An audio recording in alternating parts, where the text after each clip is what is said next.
Bonjour. Dans le cadre du prix du premier roman de l'Estuaire de la Vilaine, on a encore cette année la chance de se retrouver pour lire 5 premiers romans. Donc moi, je vous présente Rendez-vous à Colombo de Sarah Malartre aux éditions Mercure de France.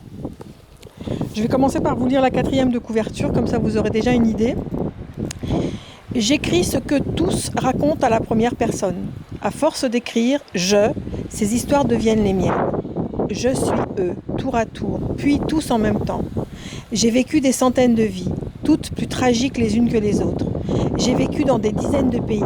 J'ai tout vu, tout entendu, tout ressenti. Je sais tout des hommes et de l'horreur qu'ils cachent en eux. Juriste de 30 ans, Nina s'occupe de réfugiés à Paris. Dans son bureau défilent Zorab, Zied, Germude, Nour, Zingila, Issa, Fatou, Oksana et bien d'autres. Ils viennent de Syrie, du Congo, d'Afghanistan, d'Haïti, d'Ukraine et d'ailleurs. Ces hommes et ces femmes qui ont tout abandonné espèrent trouver asile en France. Nina aide chacun à raconter son histoire. Mais il en faudrait peu parfois pour que tous ces destins brisés et leur cohorte de souffrance ne la submergent. Alors, le jour où elle rompt avec son fiancé et qu'au même moment elle apprend la maladie de son père, Nina vacille. Les blessures intimes ont-elles encore droit de cité face à la misère universelle ? C'est un roman actuel, émouvant et drôle.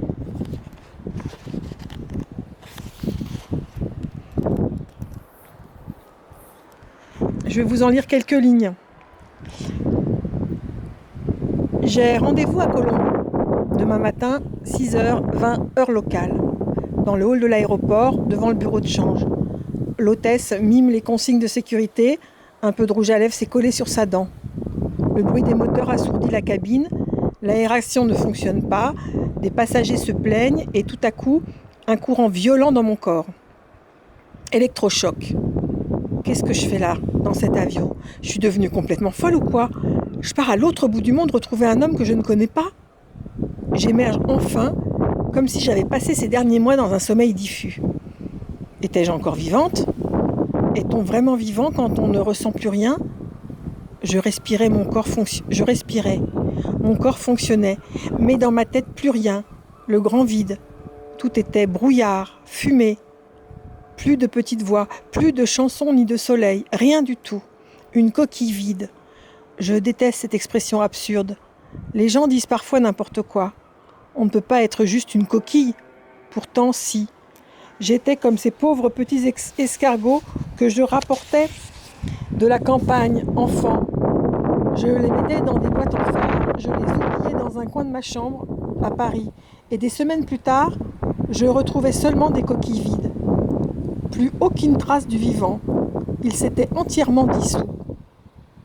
Et moi aussi, je me suis dissoute. J'ai disparu. Je suis un corps qui déambule. Pilotage automatique. Je sais à peu près ce que je dois faire de mes journées, mais comment j'y arrive, je ne le sais pas trop. Le réveil sonne, mon corps connaît la musique, se lever, se doucher, s'habiller, prendre le métro, aller au travail, sourire, regarder les gens dans les yeux. Se rendent-ils compte qu'ils ont un fantôme devant eux ? Ils ont certainement compris que quelque chose ne tournait pas rond au début, quand j'avais les yeux tout rougis, tout gonflés, et que je disparaissais sans cesse pour aller pleurer aux toilettes.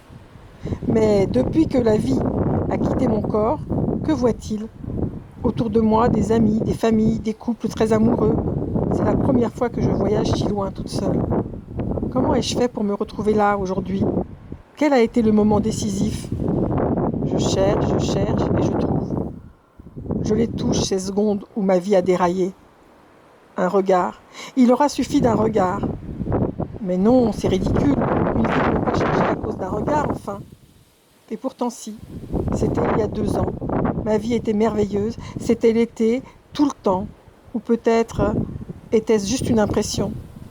Je revenais en Tunisie pour la première fois depuis plus de 10 ans. À la sortie de l'aéroport, j'ai tout reconnu. Les odeurs, la chaleur douce, la lumière, la poussière qui allait rendre mes cheveux tout secs, le jasmin. Même la langue que je ne parle pas me semblait familière. Il est venu vers moi le premier soir. J'aurais voulu explorer la ville, ne pas être coincée à l'hôtel, avec tous ces hypocrites qui savaient très bien qu'ils ne changeraient pas le monde, mais qui faisaient semblant et s'agitaient pour se donner bonne conscience. J'ai pris un verre de vin blanc, j'ai fait mine d'écouter, distribué quelques sourires. Il s'est approché maladroitement, ce grand type un peu maigre. Il s'est présenté. Elias. Je voulais me débarrasser de lui, je n'avais pas envie de faire d'effort, de parler à un inconnu. J'ai voulu aller chercher un deuxième verre en espérant pouvoir le planter là, mais il m'a dit « Ah, bonne idée, je viens avec toi », avec cet accent bizarre que je n'avais jamais entendu. Un mélange de sonorités arabes et québécoises. Je n'ai pas trop aimé, j'ai trouvé ça louche, ça ne venait de nulle part, mais sa voix était grave. Le reste de cette soirée est un peu flou. J'ai dû m'éclipser assez rapidement. C'est le lendemain matin que c'est arrivé.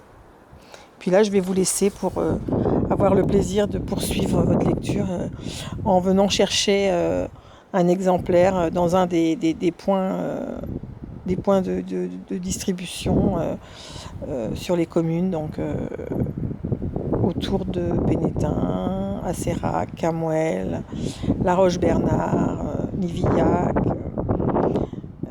Herbignac. Voilà. Et bien écoutez, à très bientôt, j'espère, et bonne lecture.